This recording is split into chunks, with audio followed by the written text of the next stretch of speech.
오늘 예배를 통해 함께 은혜 받으실 하나님의 말씀은 시편 136편 23절에서 26절까지의 말씀입니다.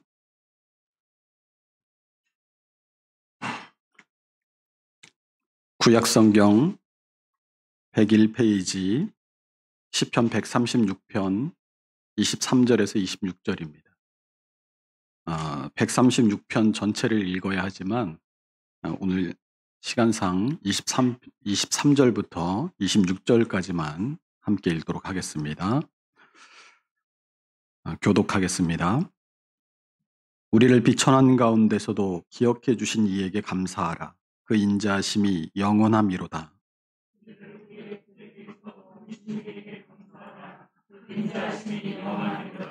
모든 육체에게 먹을 것을 주신 이에게 감사하라. 그 인자하심이 영원함이로다. 하늘의 하나님께 감사하라. 그 인자하심이 영원함이로다. 아멘. 오늘은 추수감사주일입니다. 이 추수감사주일은 1621년 신대륙에 도착한 청교도들이 그 해의 첫 수확을 하나님께 드린 것에서부터 시작했습니다. 종교적인 신념을 지키기 위해서 정든 고향과 또 사람들을 떠나서 미지의 땅으로 가야만 했던 이들이 그 미지의 땅에서 한 해 동안 죽을 고생을 하며 지은 농사의 첫 소산을 하나님께 먼저 올려드립니다. 우리는 이 모습을 통해서 고난과 어려움 가운데 있다 할지라도 하나님의 인도하심을 믿고 감사하는 진정한 그리스도인의 감사의 모습을 발견할 수 있어야 할 줄로 믿습니다. 이후에 추수감사절은 이 링컨 대통령이 11월 마지막 주 목요일을 추수감사절로 지키자고 선포한 이후로는 국가적 명절로 지켜지고 있는데 이 추수감사주일에 대한 다양한 의견들도 많이 있습니다. 왜 미국의 명절을 우리가 지켜야 되냐? 성경에 있지도 않은 절기를 왜 지키느냐? 우리나라에도 추석이 있으니까 굳이 추수감사주일을 지켜야 되냐? 추석으로 대체하자. 이런 다양한 의견들이 있습니다.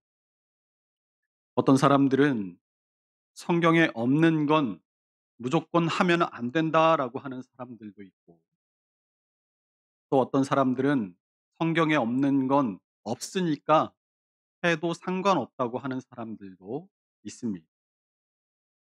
그러나 성경에 있고 없고 하는 것은 부차적인 문제고, 악한 것은 그 모양이라도 버리라고 데살로니가전서 5장 22절이 말씀하고 있고, 또 로마서 8장 28절에서는 그의 뜻대로 부르심을 입은 자들에게는 모든 것이 합력하여 선을 이루느니라라고 말씀하고 있는 것처럼 나쁜 것은 버리고 좋은 것은 서로 권하고 발전시켜서 선하게 사용할 수 있어야 할 것입니다. 그러면 이 추수감사주의를 통해서 우리가 서로 권하고 발전시켜서 선하게 사용할 것은 무엇이겠습니까? 바로 감사에 대한 자세일 것입니다. 사람은 누구나 자기에게 이익이 되거나 자기의 기분에 즐거운 일이 있으면 행복해 합니다. 자기 만족으로 끝이 납니다. 그러나 그리스도인들은 이러한 행복한 일이 있을 때 그 행복의 근원을 찾을 줄 안다라는 것이 다릅니다. 그리스도인들은 그 행복의 근원이신 하나님을 찾고 그 하나님께 감사할 줄 아는 것입니다. 또한 세상 사람들은 자신이 불이익을 당하거나 어려운 일이나 괴로운 일을 만나면 자신의 처지를 한탄하며 세상을 탓하고 불행해합니다. 그러나 그리스도인들은 세상을 살아가며 힘들고 괴로운 일을 만났을 때도 하나님을 찾는다는 것이 또한 다릅니다. 물론 때로는 하나님께 나와서 괴로움을 토로하고 눈물로 기도하지만 그 결국에는 힘들고 괴로운 일 또한 하나님의 섭리 아래 있음을 인정하고 하나님께 감사하게 된다는 것이 그리스도인들의 다른 점일 것입니다. 이렇게 감사는 그리스도인을 세상 사람들과 구분짓는 큰 특징입니다. 그러면 내가 그리스도인인데 여전히 마음에 불만이 가득하고 입술에 불평이 넘친다면 그게 무슨 뜻이겠습니까? 나는 아직 그리스도인으로 사는 일에 멀었구나라는 뜻으로 받아들이면 될 것 같습니다. 그러므로 우리 모두가 복음에 합당한 그리스도인으로 살기 소망한다면 우리 마음의 불만을 감사로 바꾸고 우리 입술의 불평을 하나님과 이웃에 대한 감사의 말들로 바꿀 수 있으시기를 주님의 이름으로 축원합니다.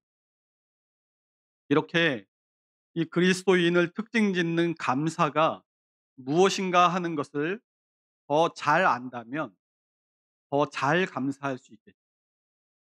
하나님께 진정한 감사로 온전한 영광을 올려드리게 될 수 있을 것입니다. 그래서 먼저 감사에 대한 자세가 어떠해야 하는가를 알 필요가 있습니다.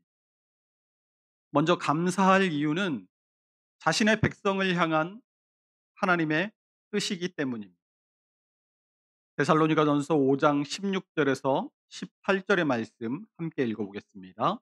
항상 기뻐하라, 쉬지 말고 기도하라, 범사에 감사하라. 이것이 그리스도 예수 안에서 너희를 향하신 하나님의 뜻이니라. 아멘.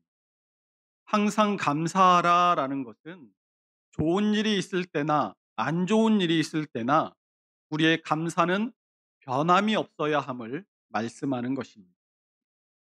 기도도 마찬가지입니다. 힘들고 괴로울 때는 주님 앞에 나와서 눈물, 콧물 다 쏟으며 살려달라고 기도하지만 그 어려운 순간이 우리의 인생의 앞을 지나가고 나면 하나님을 의지했던 급박했던 마음이 느슨해지고 기도의 간절함도 기도의 분량도 적어집니다. 이것은 전적으로 하나님께 향했던 마음이 나뉘어져서 다시 나 자신에게로 향하기 때문입니다. 아이러니하게도 하나님의 은혜로 우리의 삶에 평안이 있을 때 우리의 마음은 하나님을 떠나기 쉽습니다. 나는 안 그러겠지 했을 때가 많았겠지만 실제로 그러시던가요? 그래서 하나님은 인생의 삶의 파도를 보내십니다.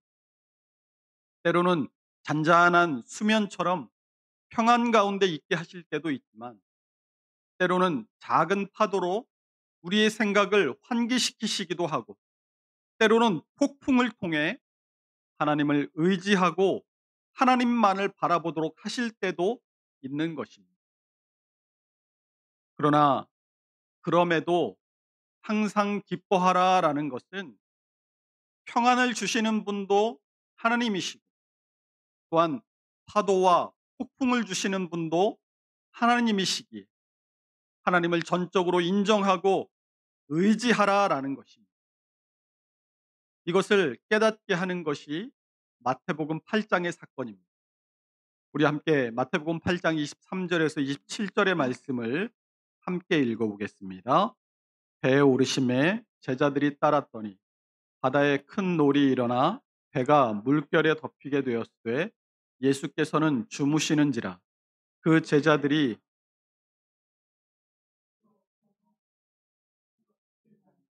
예수께서 이르시되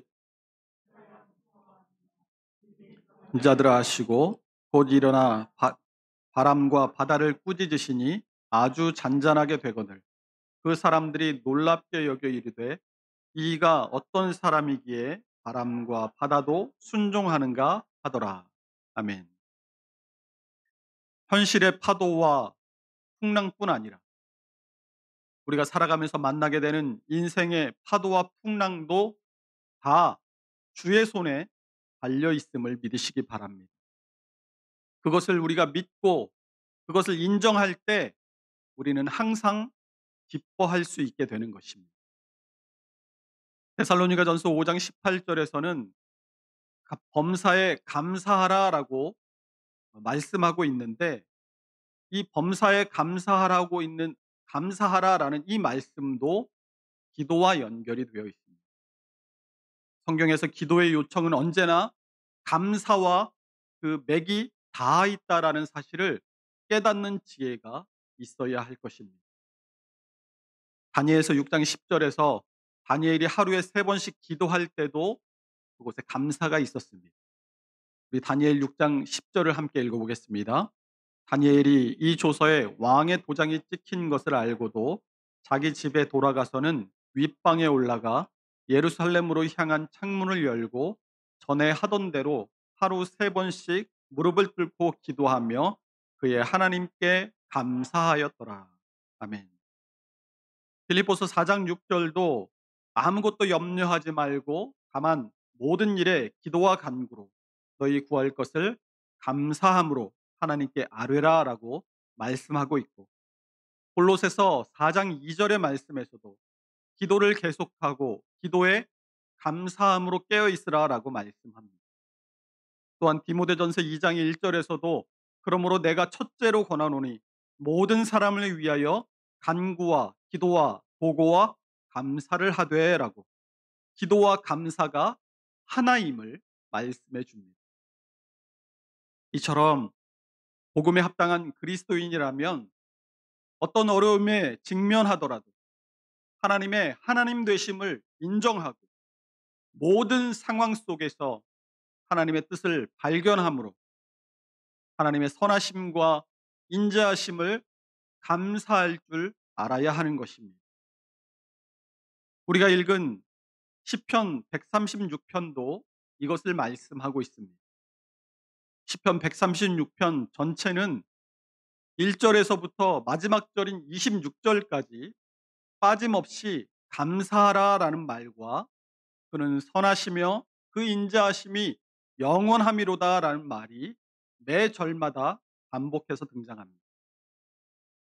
성경에서 같은 말이 계속해서 반복되어 나온다는 것은 거기 핵심이 있다는 말입니다. 그 말이 가장 중요한 말이라는 뜻입니다. 감사는 이 성경 가운데서 시편에서 가장 많이 사용되었는데 무려 75번이나 등장합니다. 그 중에서도 오늘 시편 136편에서 무려 26번이 등장하고 있습니다.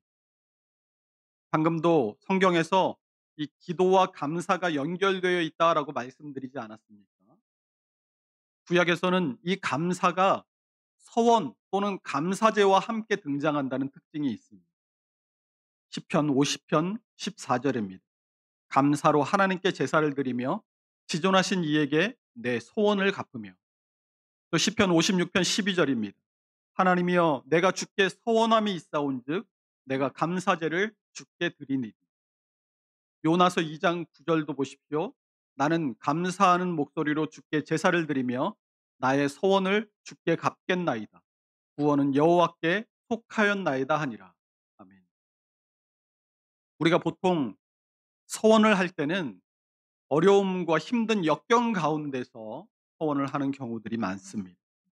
그러나 이것은 이 서원을 통해서 내가 지금 당하고 있는 어려움을 어떻게든 피해 보겠다라는 의미가 아니라 소원을 통해서 하나님의 뜻에 나를 일치시켜서 어려움과 고난 속에서 나를 향한 하나님의 뜻을 찾고 그 하나님의 뜻에 따라 이 고난과 어려움을 딛고 이겨내겠다는 의미가 담겨 있는 것입니다.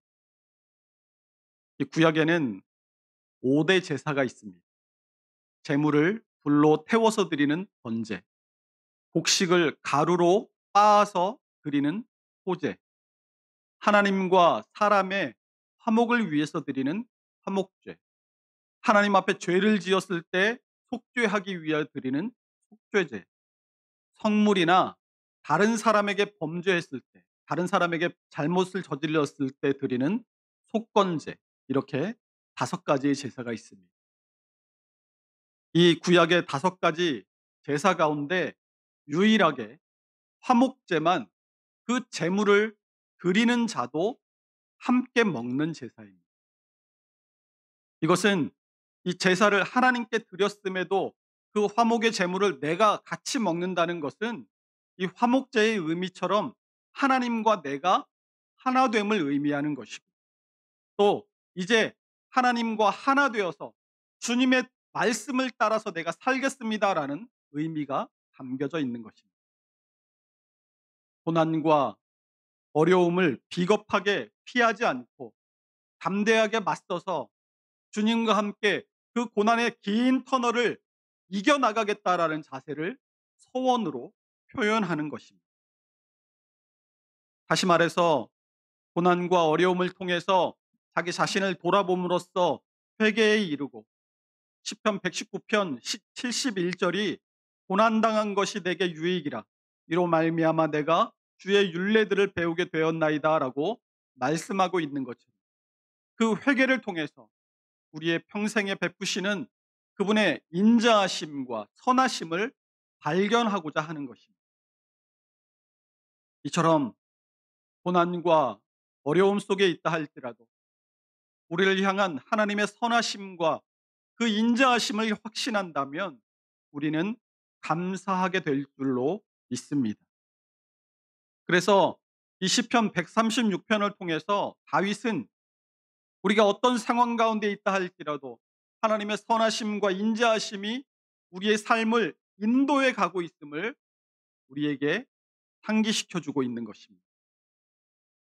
이 선하심 그리고 인자하심을 히브리 말에서는 이 선하심은 토브라고 하고 인자하심은 헤세드라는 말로 사용을 합니다. 이 선하심을 뜻하는 토브는 이 작품을 만들 때 그 작품을 예술가가 빚어서 그 작품이 마침내 완성되었을 때 그 작품을 바라보면서 그 작품을 만든 예술가인 자신이 만족과 희열을 느끼는 것, 그것을 표현하는 단어가 토브입니다. 그래서 하나님께서 천지 창조를 하시며 이 세상을 만드시고 이 단어를 사용하셨습니다. 창세기 1장에 좋았더라라는 표현이 바로 히브리어를 보면 토브라고 표현되어 있습니다. 그래서 이 선하심, 하나님의 선하심이란 우리의 인생을 가장 좋은 것으로 빚어가시는, 완성해 가시는 하나님의 뜻을 나타내는 것입니다. 우리 인생에 어떤 고난이나 어려움이 있다 하더라도 하나님은 그분의 선하심, 호흡으로 우리를 반드시 완성의 자리, 구원의 자리로 이끌어 가십니다. 그것을 확신하는 사람만이 하나님은 선하신 분입니다라고 고백할 수 있는 것입니다. 또한 인자하심, 헤세드라는 말은 언약에 기초한 하나님의 확고한 사랑을 표현할 때 이 헤세드라는 표현을 사용합니다. 감정에 따라서, 상황에 따라서 흔들리고 변하는 사랑이 아니라 하나님께서 한번 우리와 약속하셨기에 그 약속을 근거로 끝까지 변함없이 사랑하시는 하나님의 사랑을 인자하심, 헤세드라고 표현하는 것입니다. 요한복음 3장 16절이 하나님이 세상을 이처럼 사랑하사 독생자를 주셨으니 이는 그를 믿는 자마다 멸망하지 않고 영생을 얻게 하려 하심이라라고 말씀합니다. 하나님이 이 세상 우리를 너무나 사랑하셨습니다. 그분의 구원의 약속을 따라 변개치 않으시는 그분의 구원의 약속을 따라 아들이신 독생자 예수 그리스도를 이 땅에 보내셔서 우리를 대신해 십자가에 죽게 하시기까지 보여주신 그 사랑, 그것이 헤세드, 하나님의 인자하심인 것입니다. 그래서 요한일서 4장 9절도 이렇게 말씀합니다. 하나님의 사랑이 우리에게 이렇게 나타난 바 되었으니 하나님이 자기의 독생자를 세상에 보내심은 그로 말미암아 우리를 살리려 하심이라. 아멘. 그러니까 이 오늘 시편 136편에서 그의 선하심과 인자하심이 영원함이로다. 그의 포부와 그의 헤세드가 영원함이로다라는 말과 감사가 함께 붙어서 나온다는 것이 무슨 뜻이겠습니까? 시편 136편 1절부터 26절까지 각 절을 한번 다 보십시오. 각 절절마다 앞에 있는 상황은 다 다릅니다. 우리의 인생도 여기 앉아 있는 이 자리에 모여 있는 우리 각자마다 우리의 인생의 상황도 각자 다 다릅니다. 그러나 어떠한 상황이든 변하지 않는 것은 하나님의 사랑이 우리의 인생 한가운데를 관통하고 있다는 사실입니다. 오늘 말씀은 그 하나님의 놀라운 사랑을 잊지 말라라는 것입니다. 우리를 선한 길로 인도하시는 포부의 사랑, 우리를 위해 아들을 내어주신 십자가에 내어주신 헤세드의 사랑, 그 사랑을 생각하면 지금 내가 처한 상황과 환경이 얼마나 심각하고 얼마나 복잡하던 간에 그 상황과 환경에 상관없이 감사할 수 있게 될 줄로 믿습니다. 불평과 불만은 내 마음에서 나오지만 감사는 내 안에서 나오지 않습니다. 불만과 불평의 근원은 내 마음 저 밑에 깊은 곳이지만 감사의 근원은 하나님이시기 때문입니다. 그러므로 하나님의 뜻에 나의 뜻을 일치시킬 때에만 우리 안에서 감사가 터져 나올 수 있음을 깨닫는 축복이 우리 모두에게 있으시기를 축원합니다.